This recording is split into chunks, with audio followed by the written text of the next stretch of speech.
What's up? We are back with episode number 275. No, 274, huh? Is it 274 or 275? I might have messed up. 275. Okay, 275. That's what it says. I don't know if that's right, but I don't either anymore. But, who knows? The world is all discombobulated right now. We still got, and we do have a special guest coming on who is going to be joining us for our topic today, and I will be bringing him in just 2 seconds because he's sitting back in the green room. Ooh, in the green room.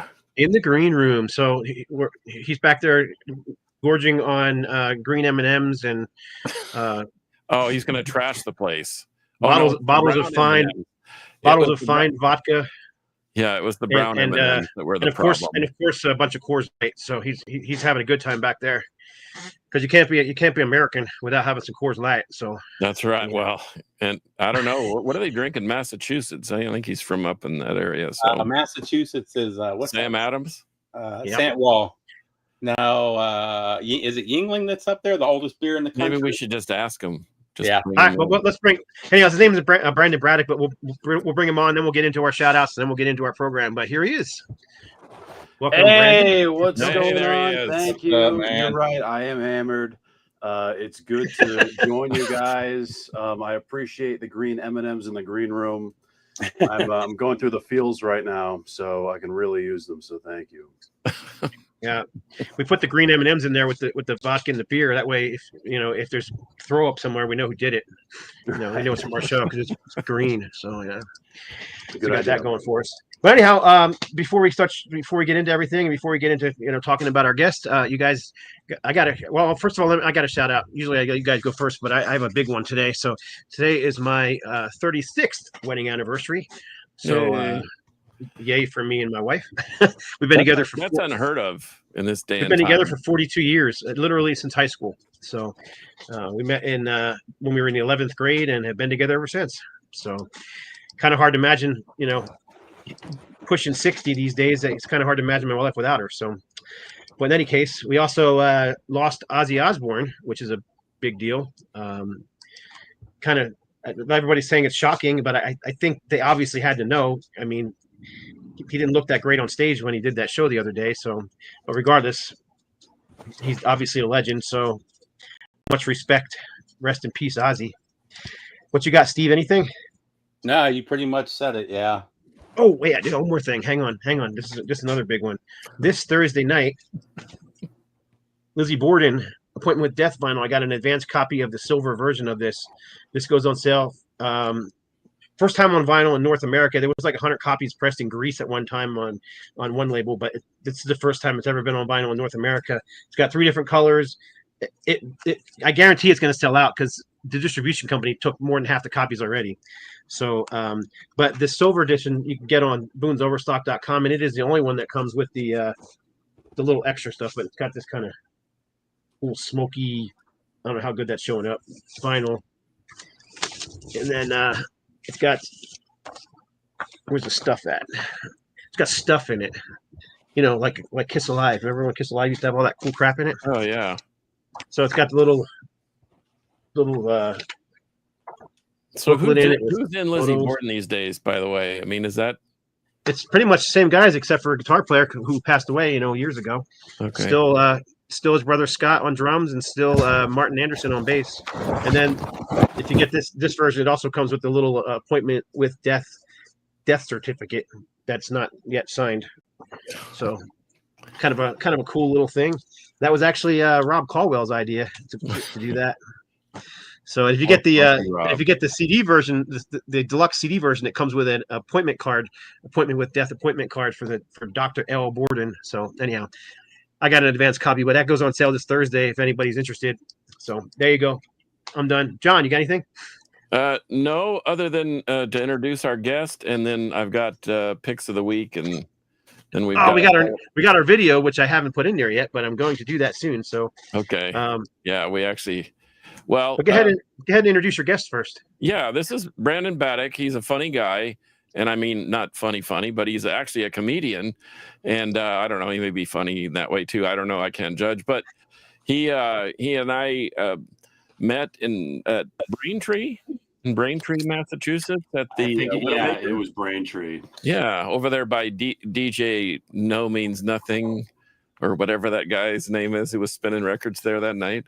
Yeah, I believe Bobby Liebling introduced us. Oh, that's true. That's right. Yeah. Anyhow, we just kind of he said something about doing a podcast, and I said I do a podcast too, and I told him kind of the premise and sent him a link, and he was relatively interested. And I've actually been on his podcast, Disturbing the Priest, which was real fun. We talked about 90s doom, and thank goodness we kind of short it down from just doom in general, because we would have been still talking. But we had some really cool guests, and we had a good time was had by all. So Brandon's going to return the favor today. And so please introduce yourself. Give us the 7 sentences of introduction.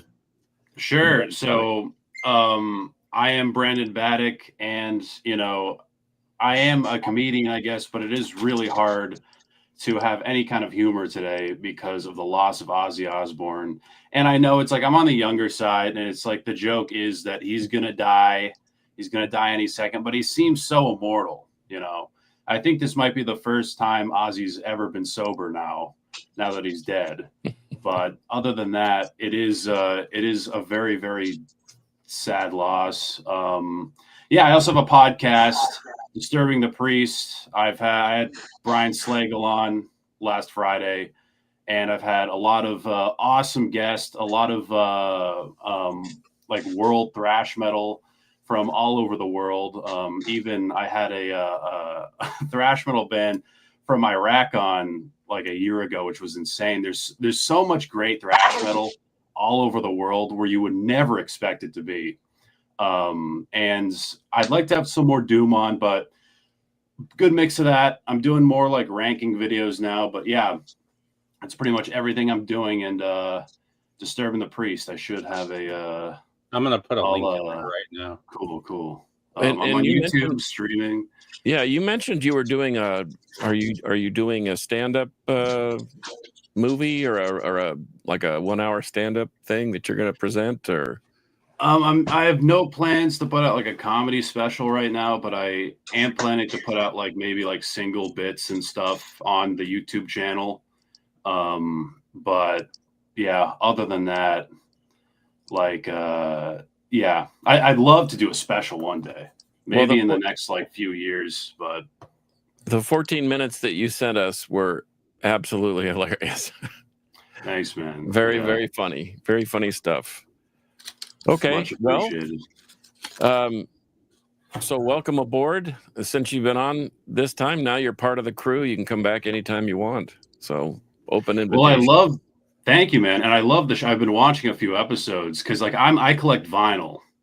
So, and the shit I collect, like I show my friends and they're like, what the fuck? Like they all collect like garage rock and psych. They don't know half the shit I'm buying. So it's nice to like, meet some people who actually like understand some of the band names that I have on my records. But yeah, cool stuff. Yeah. Okay. That's all of us. All vinyl fanatics. Yeah, and CDs, obviously. This is the CD room, but I do have another room that's full of vinyl. I just don't have my. This just is my one room. Yeah, in fact, I had Tony Clem drove all the way from Indiana down here to see the wildness of the Scott Shell Beast's birthday on Friday, and we saw Rotting Corpse, Gamma Side, Iron Jaw, Perico. Who am I missing? Beast of War, and then they had like an all-star jam with everybody from John Perez, Walt Trashler, Randy Cook, Steve Murphy, Varnum Ponville, basically everybody that's all in all those bands doing covering classic rock tracks. So it was a good time, but had a while. But anyway, Tony came over and he got the budget. The house isn't quite the museum it used to be because when you get married, you give up a little bit of space. So anyway, but he was still duly impressed, or at least I hope. At least he was being nice about it. Right on. But wait, are you ready? Are you ready for our professionalism? Okay.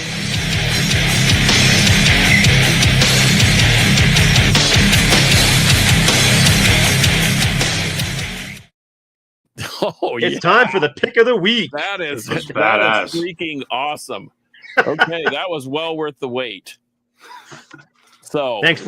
Big shout out to Dave Cruz and Cruz FM Video who put that together for us for free. So that was nice of him to do that for us. we just jumped out of we just jumped into being a professional group here. Anyway, typically I pick a rock pick and a metal pick, and I kind of did this a couple of weeks ago where I suggested that everybody should just have the first 4 Black Sabbath records in their collection, bar none, no matter what. But here are the first 2 records I ever bought as a 13-year-old kid, which was a couple years ago. The first one being Grand Funk Railroad, Shining On. No, I didn't punch the glasses out. The glasses are still intact. This is actually the album that I purchased when I was a kid. And in fact, it's an import copy because I would go to a base commissary and they had a lot of import stuff, which leads me to my next pick. So Black Sabbath Paranoid, this was like a unique German pressing. I mean, I'm sure everyone's used to seeing this version of it. This is the American and so forth version, but this was a weird German version. I didn't know the difference until several years later, but so here it is. And am I backwards? I am backwards, aren't I? No, looks right to us. I'm backwards. Reads perfect to us. That's a Vertigo logo pressing. And it Is says, it Vertigo Swirl? Yeah, it sure is. The center label is? Right Yeah. on. And then the back looks like this. Awesome. Yeah. Awesome. So this is the first 2 records I bought. So obviously Ozzy had a huge influence in my life, and I thought, let's just show those first 2. Those are like I said, the very first. I think I spent a whole $7. I think they were $3.50 a piece. Right on. With no tax because it was on a military base. But so that anyway, was Carcasses.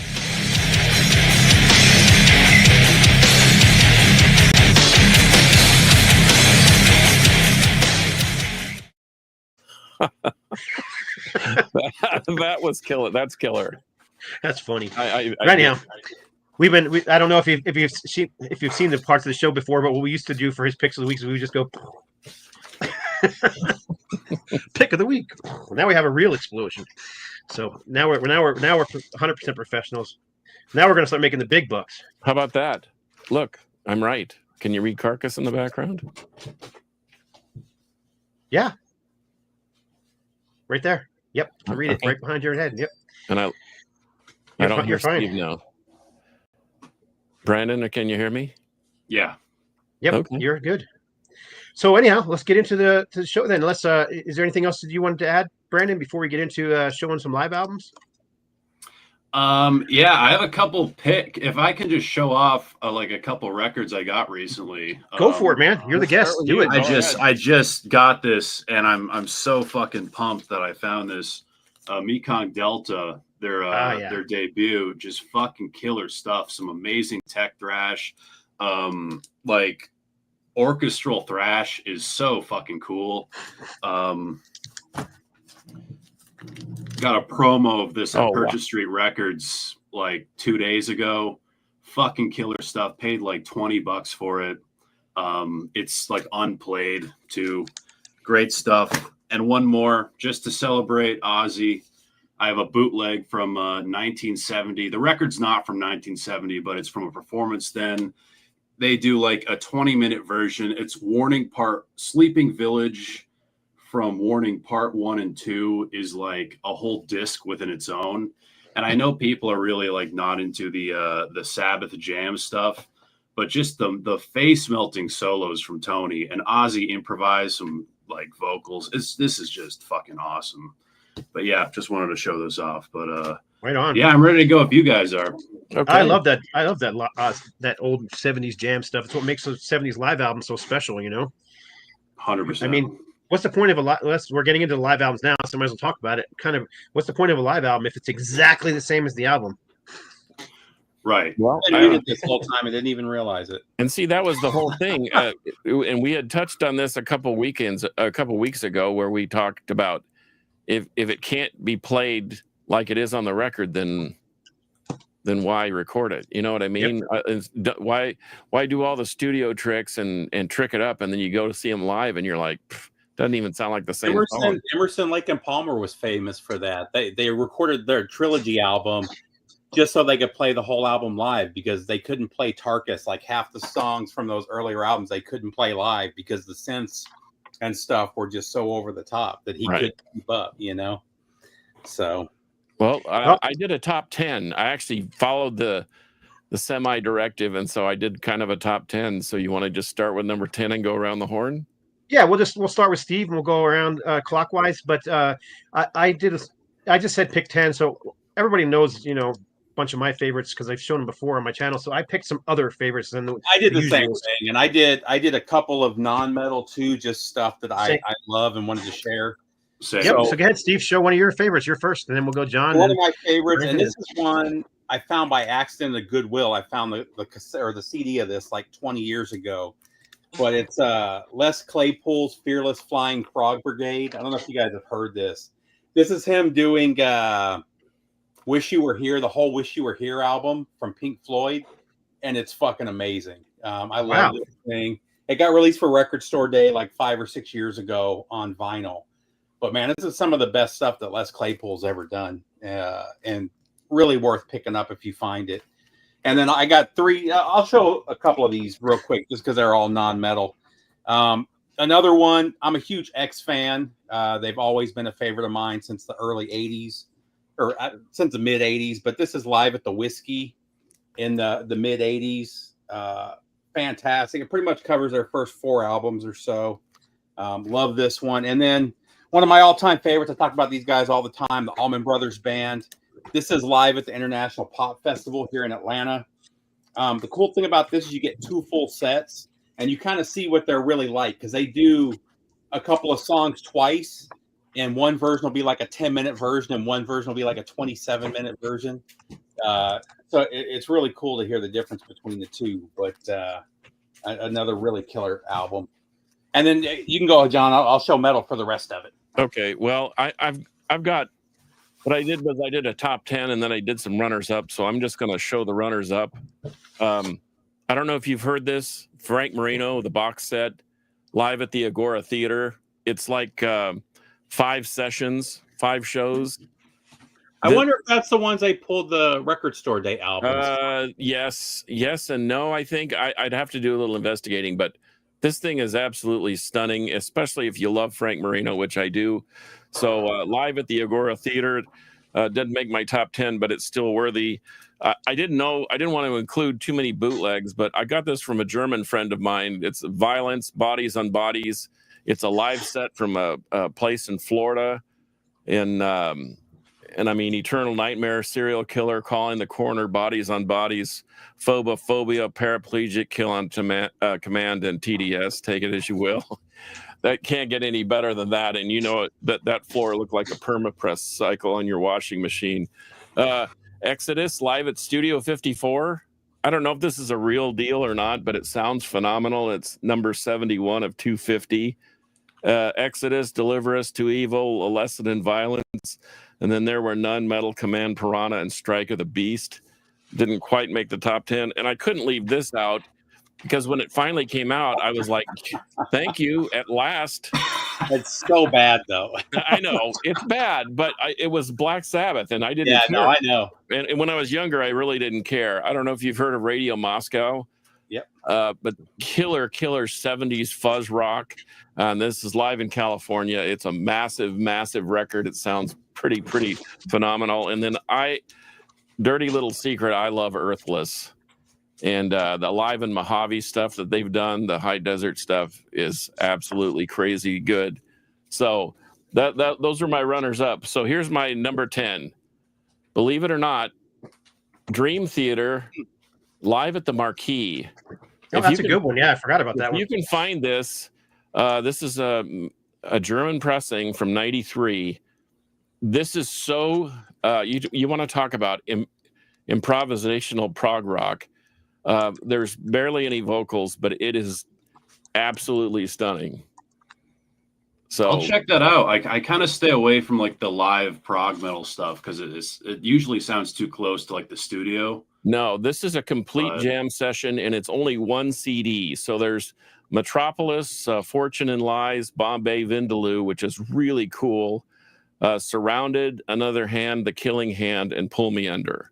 So it's like a 1 hour set, but it sounds good. And the Bombay Vindaloo jam is a complete jam.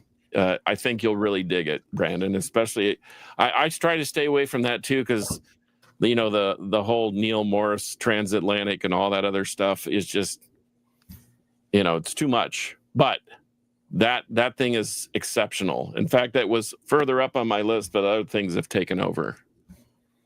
So fire away, Brandon. All right. So this is probably going to be my like least metal pick out of them.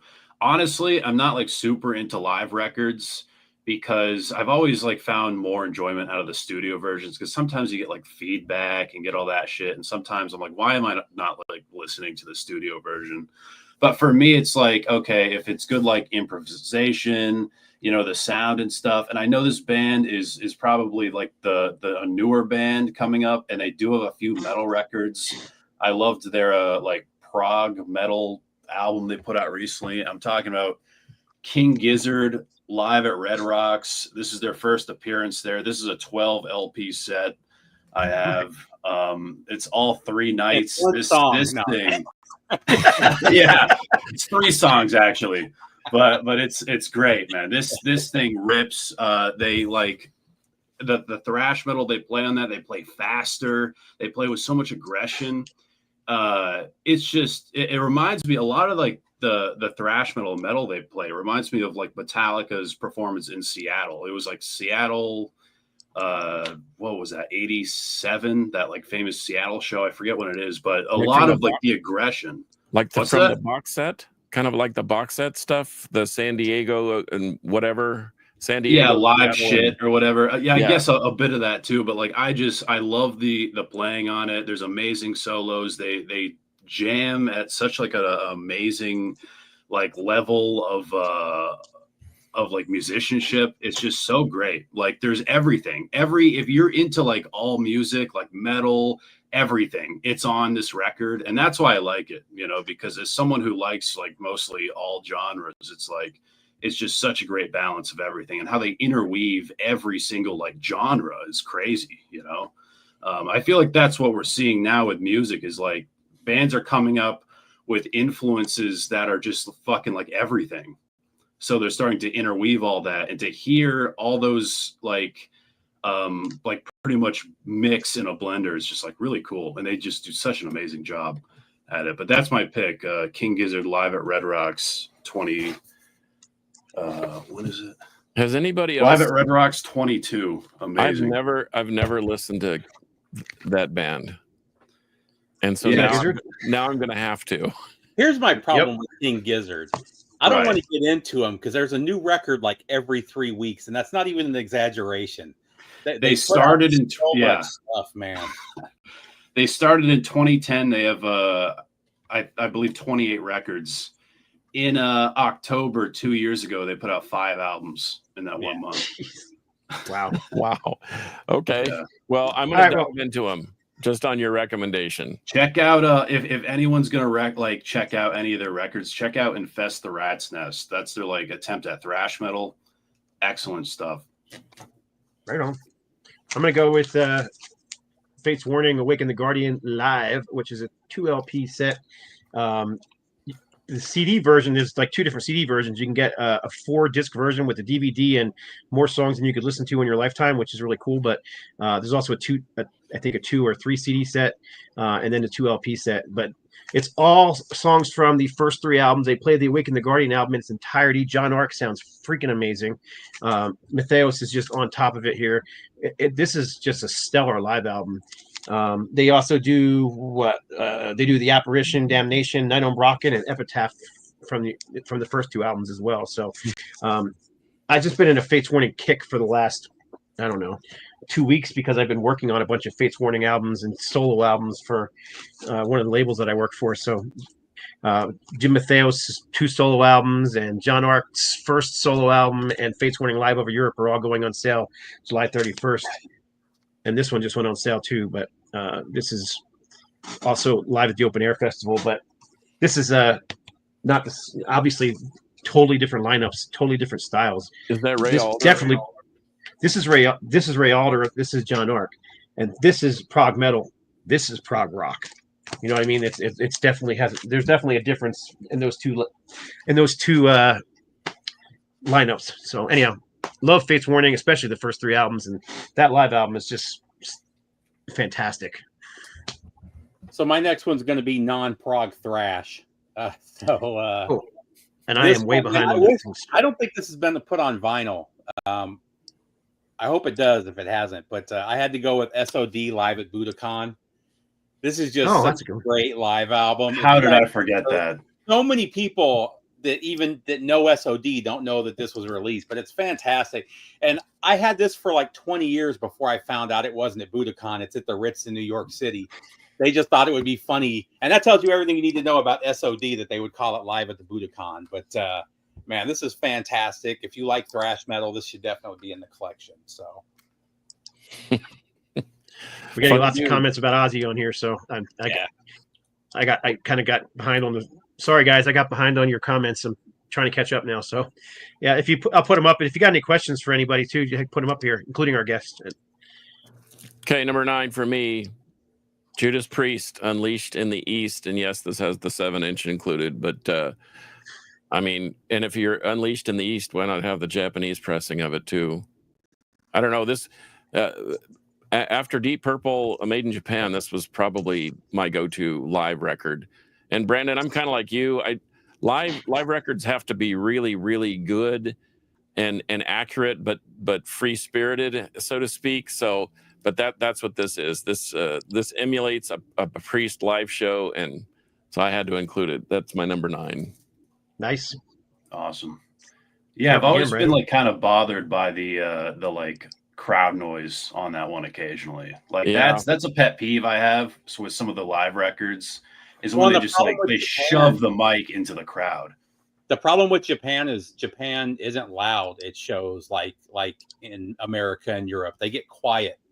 They're real respectful, even at metal shows, you know. So they actually have to, on a lot of the live in Japan stuff, they have to do fake crowd noise, and it doesn't always match up correctly, you know. Yeah, and the times when they do call outs and you just can't hear it, you know, that's another one where it's like, why even include it? But all right, if it's my pick, this is my I guess last non-metal one. This album is fucking great.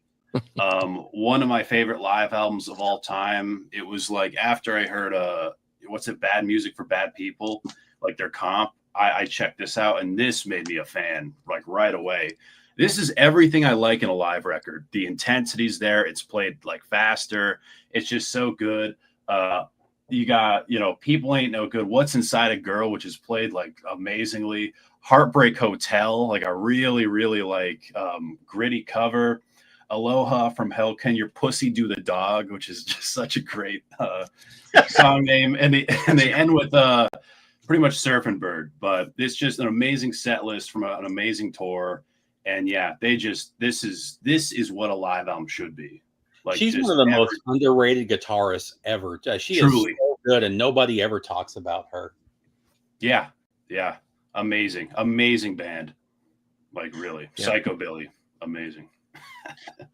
I mean, we were talking about, how you like the live albums that have something special about them, so they don't just sound like a studio album. That's why I like stuff like Thin Lizzy Live and Dangerous and UFO Strangers in the Night. And those albums have something. They're actually kind of heavier than the studio albums are. Double Live Gonzo, that's another one. Ted Nugent. That thing is so much heavier than this. You can't quite capture that energy in the studio like you can live. And I think it's different nowadays. More modern live albums don't seem to capture something different than they can capture in a studio. Yeah. But anyhow, I didn't pull out any of those you know, you guys, I've done live albums once before, and you guys all know that I'm a huge fan of all those bands, and those are all my top favorite albums. But so I'm just showing some of the ones that I've been playing recently that I really love. But this one came out maybe a year or two ago. Oh, wow. Iced Earth. This is the Bang Your Head. There Is that a newer set, or is it because the live in Athens is phenomenal? Oh, yeah, this is fantastic. This was I don't remember when it was. I want to say it was like 8 years ago, 9 years ago. Yeah, it's like, you know, yeah, I think it's like 9 years ago exactly. Stu Block is the vocalist on here. He does fantastic. It's got a great set list. The sound quality is awesome. The band was on fire. This is a great live album. I wasn't expecting it to be as good as it was, frankly. Yeah.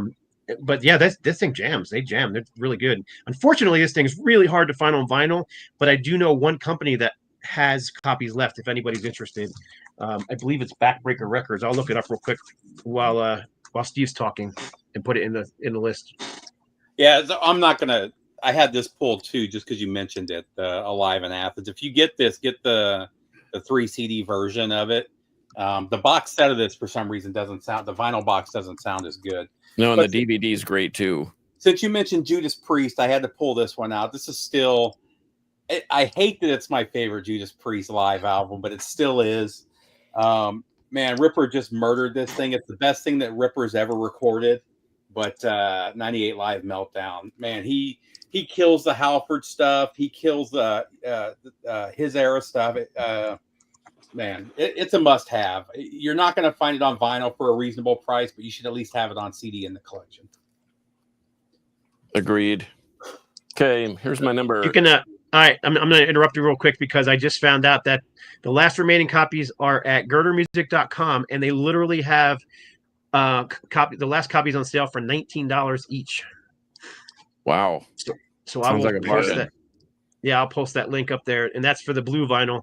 There was 3 different colors, but I think all the other colors are sold out. Only the blues left. But yeah, he's got copies on sale for $19. Go ahead. Sorry. Okay. Number 8. Led Zeppelin Song Remains the Same, and the Japanese pressing is a box set that has the whole entire concert, not just. I know that the American release was missing like an hour's worth of music, but anyway, this is the whole business. Plus, it has a huge book and the obi and everything else. So, highly recommended. This really captures the essence. And once again, even the songs that on the album were somewhat heavy, they're super heavy in this particular session. And I have a ton of Zeppelin bootlegs. Some of them sound great, but nothing even comes close to touching this. Highly recommended. Song Remains the Same. That's my number 8 pick. Here's a comment for you, John. Maybe. Maybe. Right on. Who's up? Brandon. All right. My pick's going to be Death live in LA. This shit's just so raw. Amazing set list. Richard Christie is a monster on the kit on this one. It's just, I think my favorite thing about this record is just the rawness. It doesn't sound like it's even produced.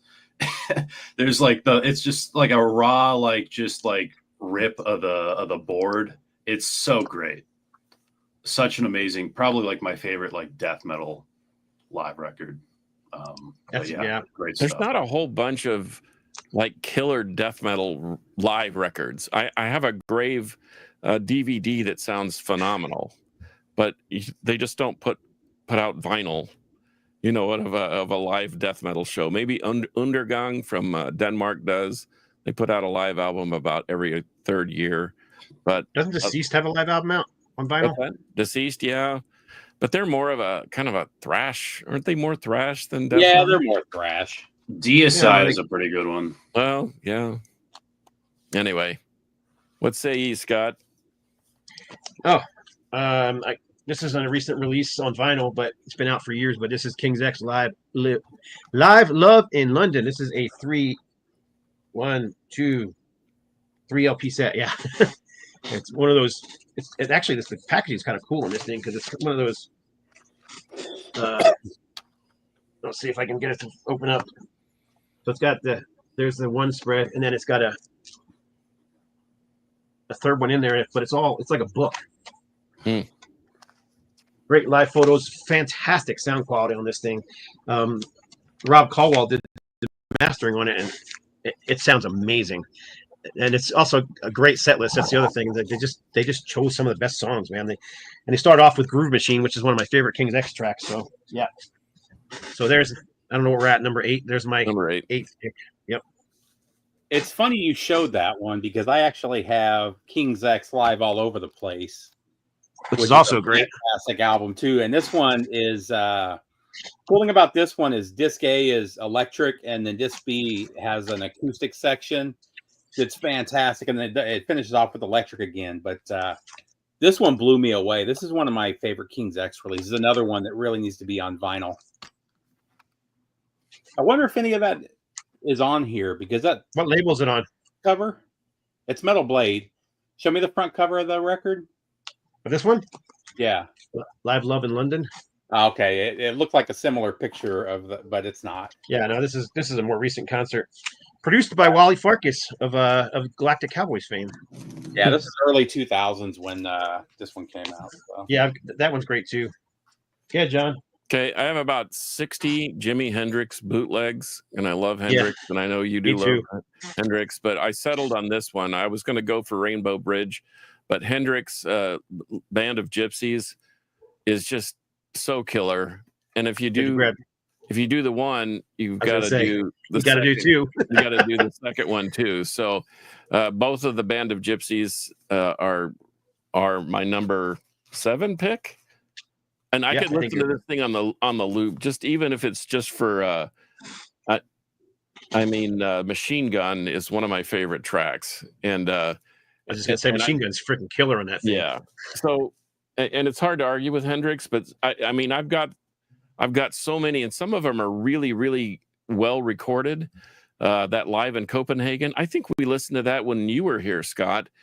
We listened to the Live in Copenhagen, and it was mostly a jam thing. Yeah. Jimmy just says, I don't feel like singing tonight. We're just going to jam. And they just basically did. They just, okay, whatever, Mr. Hendrix. But anyway. Okay. You got a question, John? I did. Oh, John, let me trick question. Thin Lizzy or Jimi Hendrix? I have nothing against Thin Lizzy, but I love Jimi Hendrix. So I love them both. That's like asking me which is my favorite kid. Yeah, but and you don't have Thin Lizzy the way they are without Jimi. They were huge Hendrix fans, so right. So anyway, Brandon, what you got? Hang on. I don't know. He must be muted on your end because you're not on my end. There you go. Hello, you can hear me? Oh, there you are. Yeah, you're good. All right, yeah. All right, so I wanted to do the second one because I feel like someone's going to say this, but it just has one of those like the best opening tracks on a live record, and I'm talking about Kiss Alive. Even though it might not technically count on this list or like in this whole thing because, knowing the backstory of it, but God, what a great set list. It just sounds so great. I've spun this a million times. Got Parasite on it, got stuff off Hotter Than Hell, which is my favorite Kiss record, so that also adds the love for me. But Love Alive, like, what is there to even say about it? It's just such it's a freaking classic. I mean, it was a lot of it re-recorded, but a lot of bands did that with their live albums. Even that Judas Priest album you showed earlier, most of the vocals were, if I'm not mistaken, were re-recorded. Yeah, well, and I've come full circle on that on the first 2 Kiss Alive records. I kind of am leaning towards Kiss Alive 2. I actually prefer I don't know. I mean, I know that sounds sacrilegious, but I would say Alive is more important, but the songs, they just had so many more great songs by the time this one came out. And it's really just that Thank list. you. Yeah. Well, since we're talking Kiss, and I'm up next, I wasn't going to show these, but I just got these in the mail. Haven't even heard them yet. Alive in East Lansing, 74, and Amityville, 73. Oh wow! I haven't heard them yet, but up in your neck of the woods, Brandon. Yep, they're Amityville up there. What? I'm actually in Rhode Island right now. Oh, okay. Oh yeah. Oh, so I'm still up here. Okay. this is another recent release. Although this is from, I think this was recorded in 2000, but this is the Deliverance live at Cornerstone Fest. Well, 2001, not 2000. This is a stellar show from them. I mean, great thrash metal, speed metal, whatever you want to call them. I know Jimmy Brown, the vocalist guitarist from the band, says they're speed metal, not thrash, but whatever.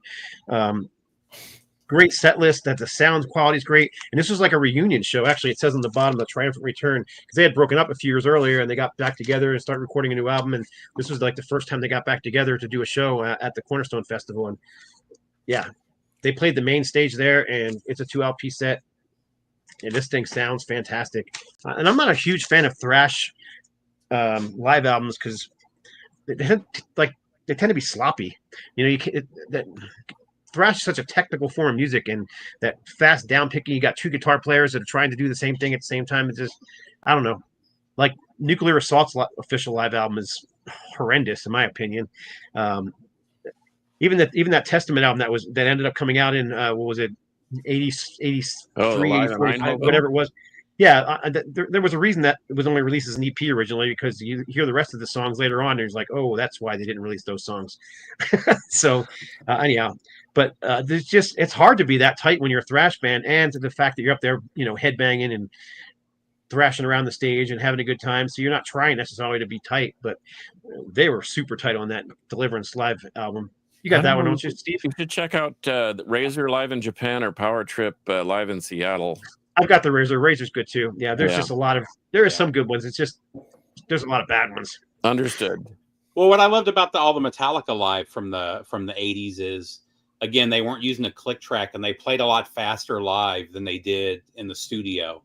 And that's actually what I don't like about seeing them now. They use a click track, so it sounds exactly like the studio records now, and it's just it's not the same as, you know, you hear those, especially even before the Binge and Purge stuff. Some of the live bootlegs and stuff from the 80s are just fantastic. But so next up for me, since we just lost him, I was too lazy to pull out the box set, so I pulled out the Live and Loud sampler. Man, when this thing came out, I bought it on cassette, and I wore the cassettes out between my stereo and the car. Played it nonstop. Just a fantastic live set from Ozzy, and man, what I loved about this too is he covered the Black Sabbath stuff and the Ozzy stuff, and just hit all the right points. Man, this was so good. So Live and Loud. Okay. Yeah. Well, okay, I went Rush, but not your conventional Rush. All the World's a Stage is phenomenal record. Show of Hands, I really like it, but I didn't know whether to include the special pressings. This is Hemispheres in concert live in Tucson, November 78. And once again, it's one of those FM radio broadcast things. And this thing sounds so great. And Hemispheres is probably my overall favorite Rush record. And just the cover. I actually bought this for the cover only because I love that picture. I actually have a coffee table that a gal named Brittany Elliott made me that has the same poster, you know, the original iconic poster on it. But this thing sounds so good, and they basically play the whole album.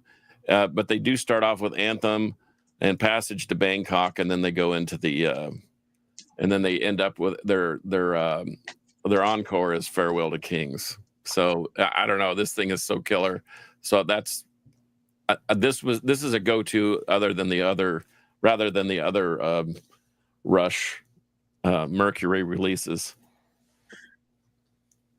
Brandon. All right, cool. So I'm gonna, you know, as much as I want to do, I'll get into Black Sabbath later. I got to go with Tribute, Ozzy Osbourne. Amazing stuff. Randy Rhoads, man, like they're finally reunited, and we lost such a legend today. And that rendition of Iron Man is just so great. Flying High Again, Revelations, Mother Earth, Steal Away the Night.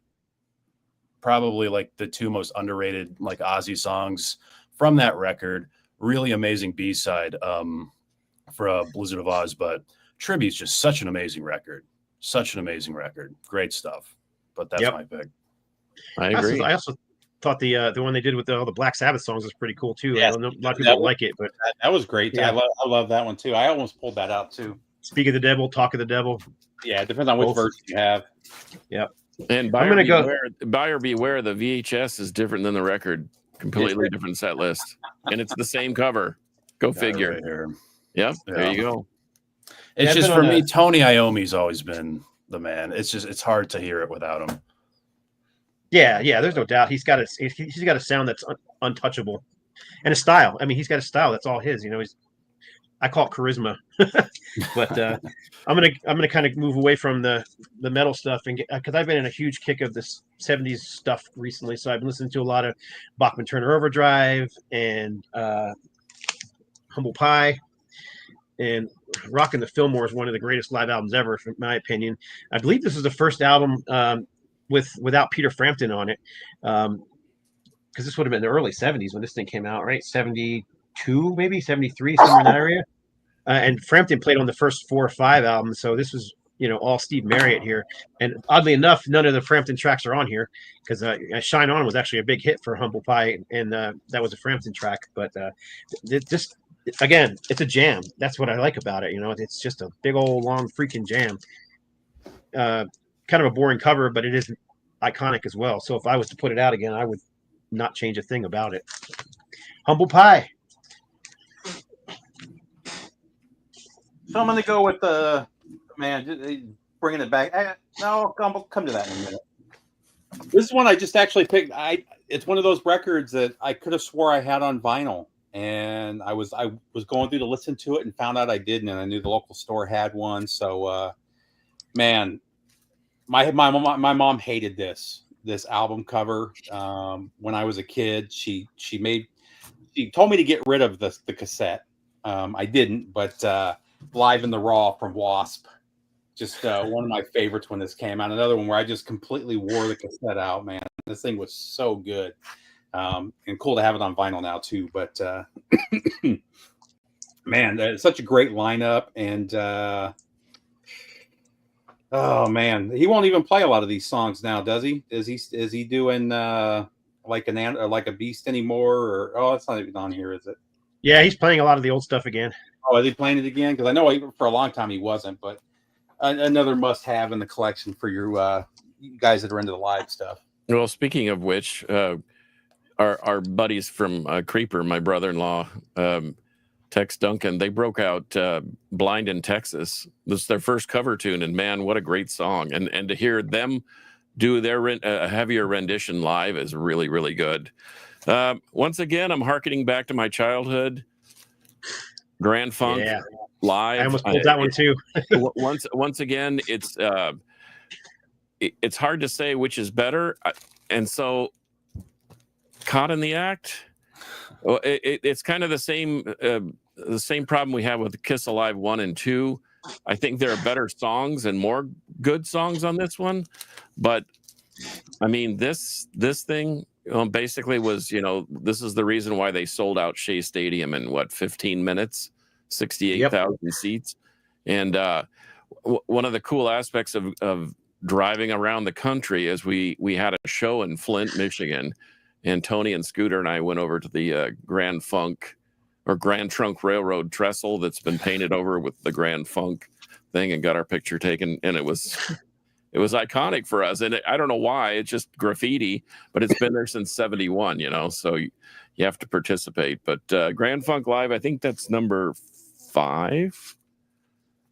I have no clue. I think keeping up with numbers. Yeah. Well, anyway, you can't, these are both can't miss. Caught in the Act or the Grand Funk Live record. Great proto metal there. Now I'm gonna keep this going with Live Decade of Aggression. I love this record. It's just nonstop. This is just a train going a million miles per hour. This record, like you think it's gonna slow down, but it doesn't. I can't imagine being at the show. I would have died in the pit. I can't imagine the energy of the crowd, and you can hear it. You can hear how pumped up everyone is. You can hear people carving Slayer into their arms, screaming, ripping people in half. Just such an amazing set list. I know the band's first live record is kind of, their most famous, and people usually put that on top. But we have such an amazing track listing here. Like, Slayer has more like good stuff like past their first album and EP, and to hear that played at such intensity and with such speed is so great. And it's like, like a triple disc CD or something. Like there's so much of it. But yeah, just such a great, like, historic live record for the band. But yeah, Decade of Aggression, one of the best like thrash records ever put out. Yeah, I love when there's live records. Slayer in the 80s and the early 90s. I don't think it gets more aggressive than their live shows. I mean, I've never seen bigger mosh pits in my life as I saw at Slayer when I saw them. I think 92. I mean, it was one of the most insane shows I've ever been to. And again, yeah, they play so fast. I mean, the albums are fast, but they played them even faster back then. It was nuts. And that's like after their first 5 albums too. They put out that live album. So it's like they were just on their game.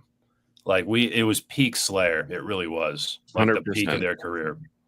Yep. That's one of the things I like about live albums, when you can almost feel the energy the crowd's giving off, and the band's feeding off that energy.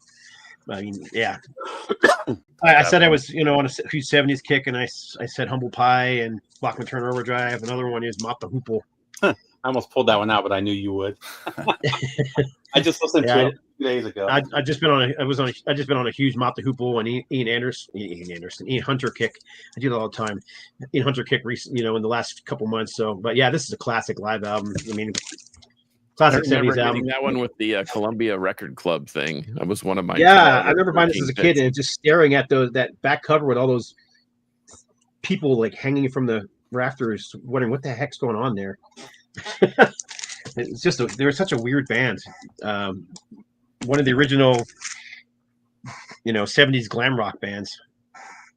Yeah, Steve, you're up again. Speaking of the 70s, nobody ever shows this when they're talking about the best double lives.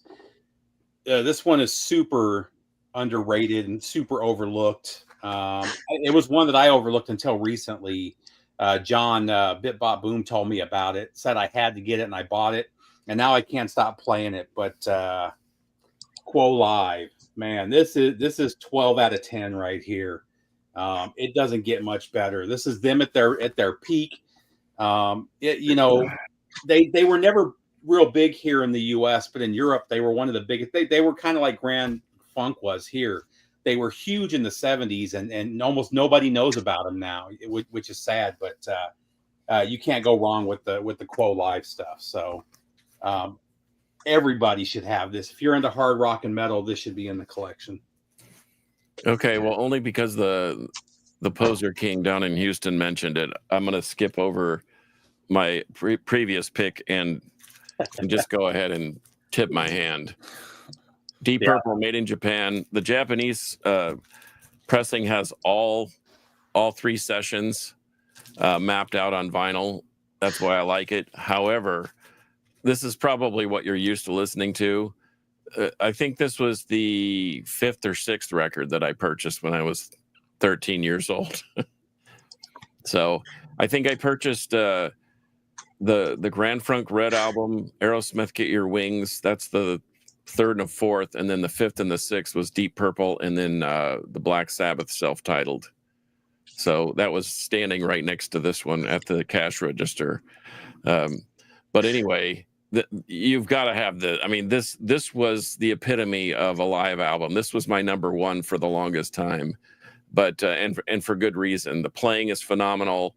The band members fed off each other. I've read all the books about Ritchie Blackmore and John Lord's classically trained battles, trying to outdo each other, one on keyboards, one on guitar, and then Ian Pace's frenetic pace in the background. Along with Roger Glover's just sensational playing on bass, holding down the rhythm. This thing, and then Ian Gillan. I mean, how can you pass up Ian Gillan? When he was in his day, he was the best, I think. Yeah, he was. He was incredible. One of my favorite vocalists. So, and like most of us, we lose a step or two, but he still can sing. He's just about 3 octaves lower than he used to be, maybe 5. But Deep Purple, made in Japan, it's a no-brainer. All right, for my pick, if you're not a fan of this band, if you saw this live album going through it, you'd be like, this cover fucking sucks, and I'm not picking it up. And it's funny because I feel like this band famously has terrible covers, and even the name of this album is just so dumb. I'm talking about Riot Live from like, the late 80s. Great live record. Like even their live cover, like they're sucks. One of the most underrated metal bands of all time. They were so good. Their version of Warrior on this live album is just so fucking awesome. Road racing, like just such an amazing like set list, amazing flow, just everything we're talking about, the energy, the speed, it's all here. The cover is just black and it says Riot Live on it. Who the fuck would like buy that if they saw that? That's the one you have to buy the CD though, because the CD is the full show, whereas the LP is, what is it, like a 4-song EP or a 5-song EP? I'm not 100% sure. I don't have the record, unfortunately. Yeah, it's an EP. It's only a few songs. Yeah, I think it's 5 songs. Yeah. But you're right. The version I have is like I guess it's the whole show, and it's incredible, so incredible. But yeah, Riot Live. Right on. We had Goldie Walks, who is watching right now. He actually mentioned this one, so I got up and grabbed it. So I'm gonna skip the one that was gonna show, and I'm gonna show this one instead. But this is that thing is killer. That is a great Survival to Fittest live. I've got. Hang on, let me get this rid of this. Sorry, dog barking. I got several versions of it. Obviously, the wrong error photo there. Another one, and then my dog is being a pain in the ass. Sorry. But yeah, Survival of the Fittest. It's a jam. That's what it is. So I'm gonna get my dog out of the room. Go ahead. Yeah. So one more from the 70s that everybody should have. Was this 70s? I'm pretty sure this was 1980 when it came out. So it was recorded in 78 and 80. But Live in the Heart of the City, man. This is such a great live album. And you got to find the 2 LP version. The second LP is the Live at Hammersmith. Which is fantastic as well. But whatever version of this was Whitesnake at their best, before they went to pop a couple albums later, just one of those perfect live albums that man, it doesn't get much better than this. I agree. Yep. Robin Trower Live. Fantastic. There's no questions here either.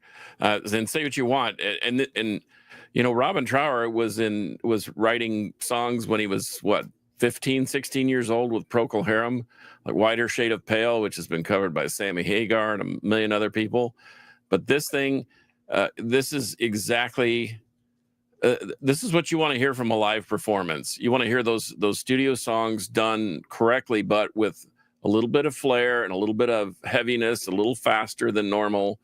But this was one of my top 3 at one time, and it's just, it became 3 after I bumped down Deep Purple just to appease the poser king from Houston. But even his new stuff, that Joyful Sky with Sari Shore, man, that is as Steve would say, a 12 out of 10. And he's still got it. In fact, I think he's touring again.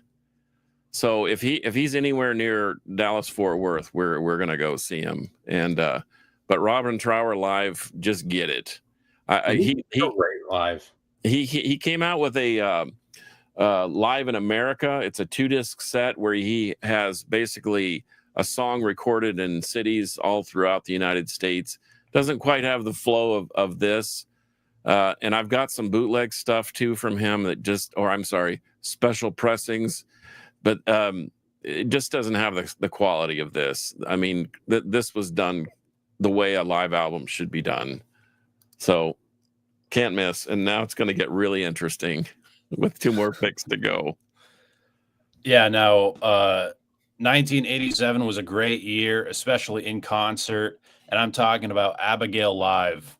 Love King Diamond, love everything he's done, cannot get enough of him. Arrival, they do Come to the Sabbath on this, the 7th Day of July, amazing guitar solos on it, amazing drum solos on this, the candle, like just a great, well-rounded record. And everyone's just excellent on it. Amazing performances from everybody, but love it. One of my favorite Merciful Fate, like King Diamond performances. Goldilocks coming up with another good one. That's California Jam 2. That's an incredible live album. I remember watching it on TV. It was on ABC in concert. It was a Friday night thing that happened like at 9:00 at night. Every Friday night they would show concerts, like kind of like the King Biscuit Flower Hour. Or, I mean, I know I'm really showing my age now, but I'm old, so whatever. I watched the King Biscuit Flower Hour too back in the day. But that and the Midnight Special, there were some Midnight Special, including Kiss and Allman Brothers and Steve Miller and Aerosmith and Kansas and or Don Kirshner's rock concert. There's another one that was a Saturday night thing. I mean, where is TV? I mean, in Europe, like the Rock Palast, they still have on German TV. I mean, our buddy Henry Vasquez is playing drums for Pentagram now. Blood of the Sun did a show on German TV over there, and they were like wildly successful. Are they still doing Austin City Limits? They do, but it's mostly red dirt country and girls in rhinestone boots playing acoustic guitar. Yeah, not what it was. Yeah. Well, since we're running out of time, I'm going to show my last few I have here. This is brilliant live album from the new wave British heavy metal band Saxon. The Eagles Landed. If you don't know this one, you're probably not a metal fan. I said I was in all the 70s rock, and this one, a lot of people make fun of this guy, but I just saw him in concert, and I think he's a stellar guitar player, and I'm still a huge fan. Don't care what other people say, but Frampton Comes Alive. This album's a jam. I mean, an absolute freaking jam. The guy's a great guitar player. He was in Humble Pie and wrote some great songs with them. And he also has great songs with Peter Frampton, and people just know him by his pop songs, unfortunately, but whatever. And then my last one is, again, another, because I just been in the 70s mood, but Slade Alive, another, 70s power pop band or whatever you want to call them, glam band, but just a classic live album. I like the cover art too. I know it's simple and generic, but it almost looks like a punk record, like Detente or one of those old early 80s thrash records. Yeah, it kind of has a punk. I don't know. I've always liked the cover. It's one of those things you sit there and you stare at it and try to figure out what the things are that are on there, and obviously it's just the band live, but it's just so odd. Anyhow, that's it for me. Go ahead, Steve. You're up. So these last two actually are probably two of my favorite records, maybe even my two favorite records of all time. So a lot of people list Live After Death as one of their favorites. That has never been my favorite Maiden live. It's always been Beast over Hammersmith. Dickinson was new to the band. This was March of '82, so he joined late '81. So he had only been in the band for a number of months at this point. And man, it's just fantastic. You still got a lot of that punk aggression from the first couple albums, and then you're starting to hear what they would become with him as the lead singer. I'm glad they finally did this one on vinyl. Always been a favorite of mine. And then number one, I couldn't find it. I don't know what I did with it. It's probably in the truck somewhere. But Under a Pale Gray Sky is one of my all-time favorite live albums. It's Sepultura in December of 1996. It was at the Brixton Academy. I saw him a month and a half before in one of the final shows with Max. It was literally Max's final show. They did like a 2-hour set, covered everything. It literally is a perfect live album.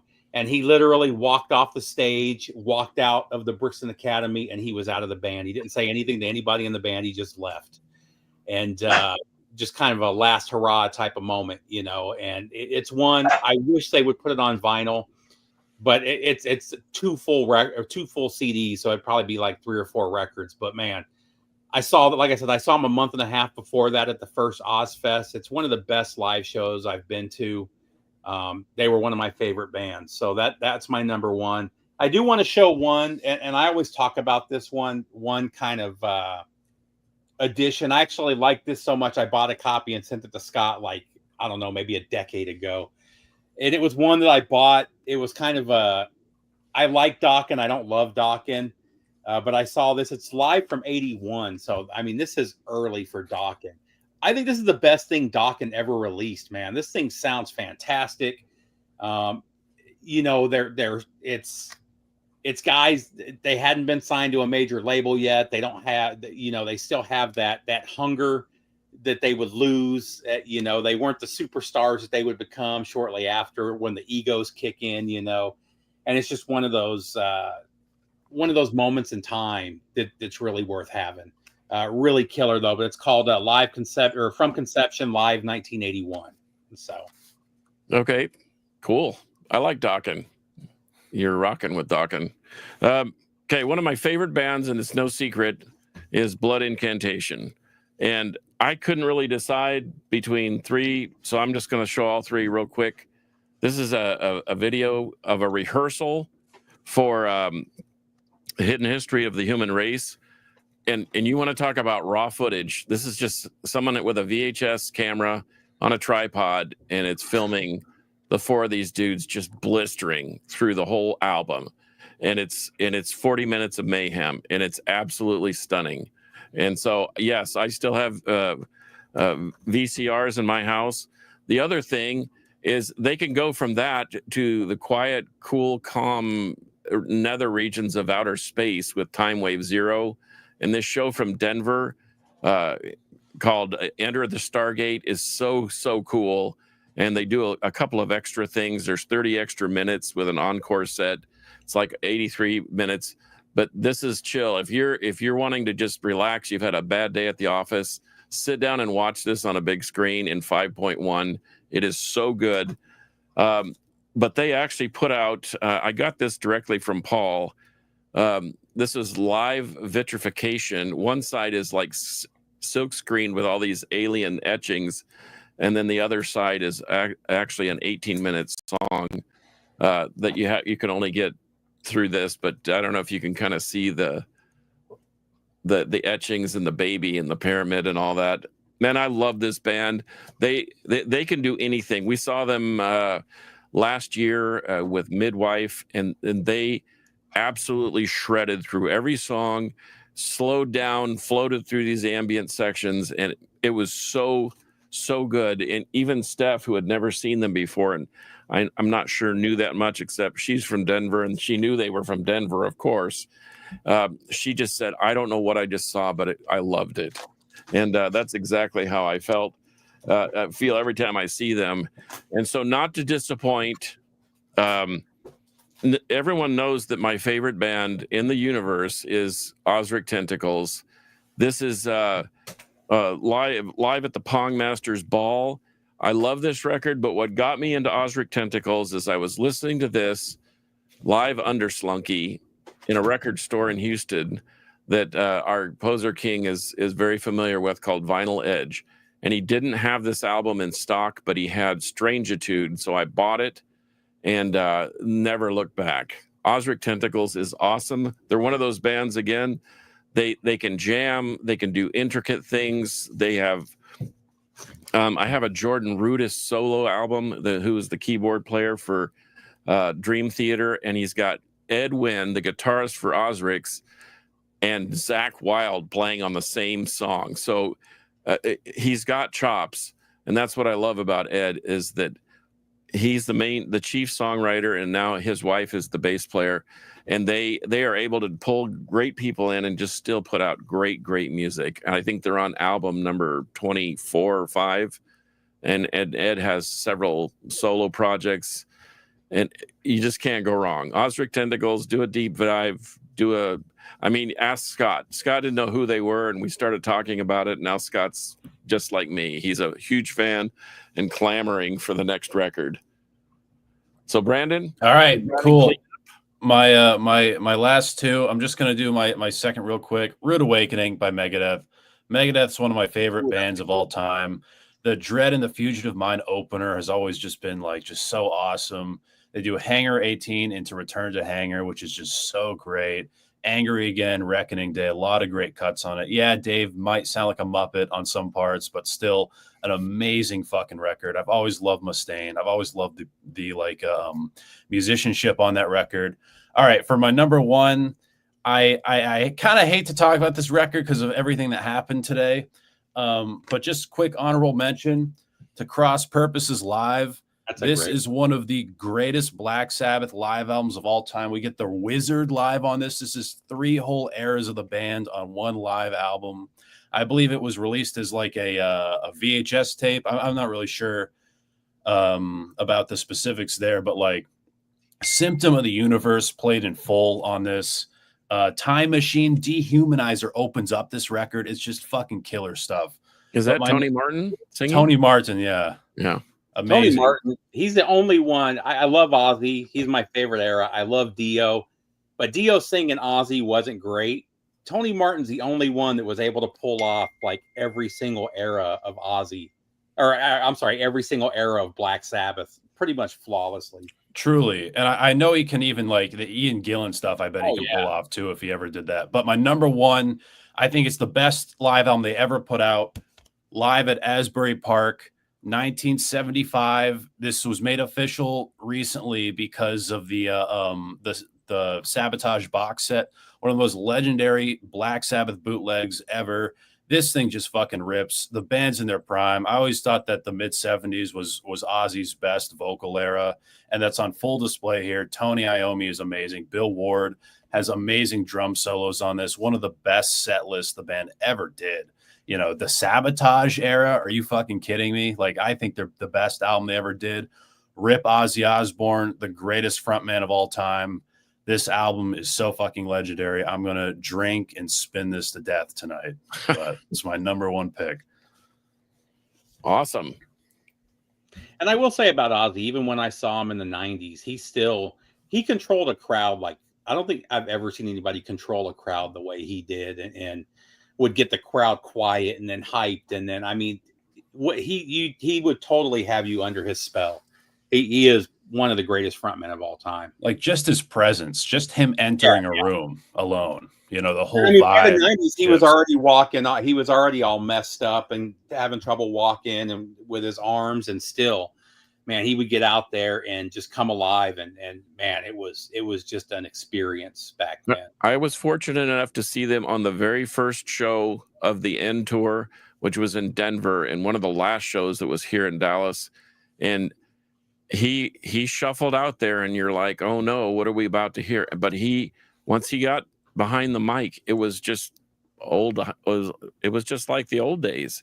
It was flawless. And so that's why I was glad to have seen him then, as opposed to that thing that was a couple weeks ago. And I understand why they did it, and I understand why they wanted to do it. More power to them. I hope it helped the charities and so forth. But I got to see him in several eras, including the End Tour, and I couldn't be happier about it, because they were Black Sabbath. They were what you would expect.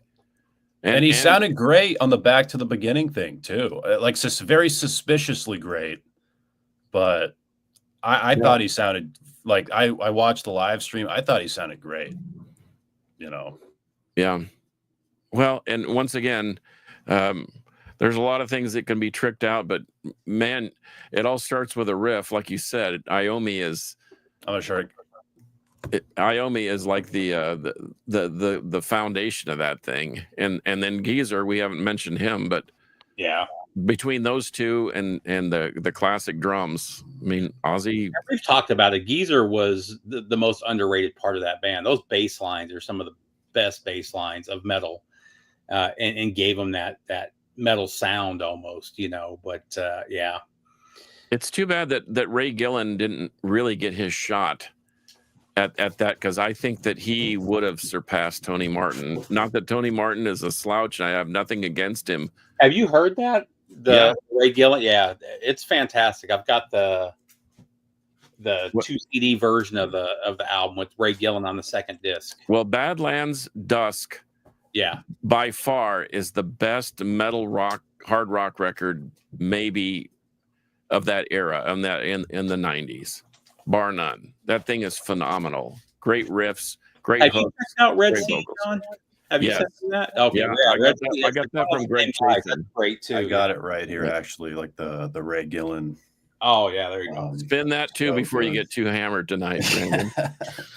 Yeah, just so great. Like this is the 7th Star tour. Yeah. And it's like a board rip of it. So amazing. Like the potential, you know, he was going to be like, I believe for Eternal Idol, they had to redub his vocals, you know, Yeah, with Tony Martin. But yeah, and that's great what I was singer. saying. You can get there's a 2 CD version of it, or the second CD is the Ray Gillen tracks, And it's live in San Antonio. They do a bunch of live in San Antonio stuff.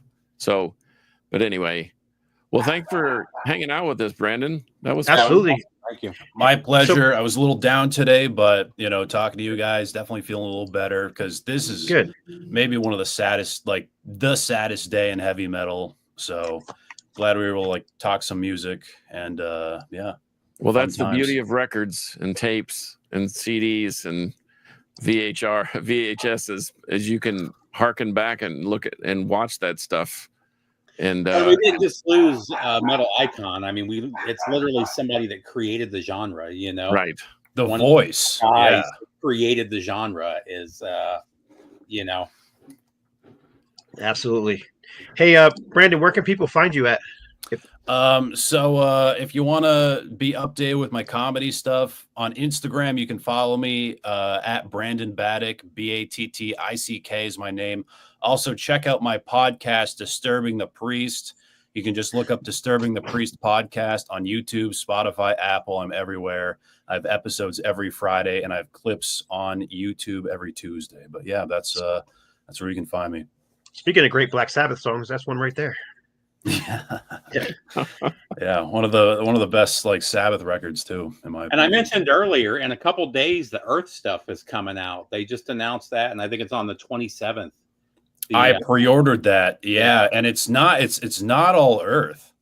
Like some of them are like that live record I was showing you. One of them's like just a track off that, like just like Sabbath, like live in the early days. It's kind of like I think like maybe a couple songs are from Earth, but yeah, is it like the awesome. Walpurgis? Walpurgis live, and there's like demo for Black Sabbath, and then there's Earth tracks connected to it, because I've got a couple of those.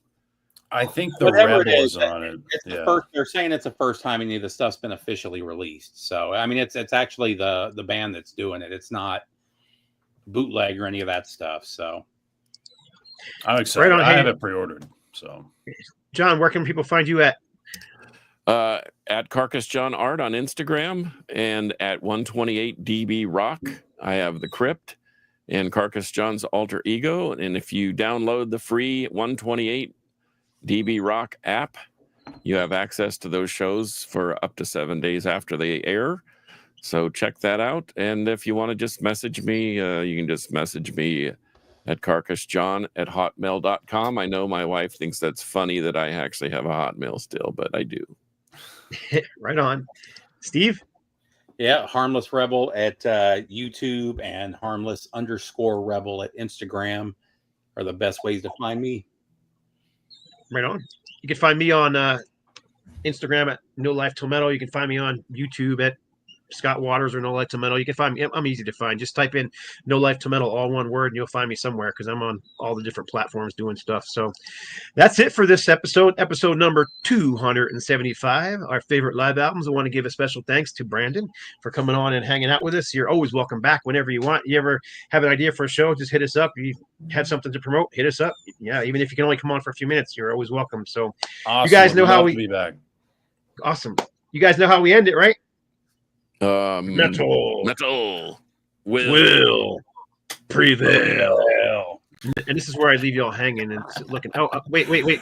John, this is for you. Ready? Ready, John?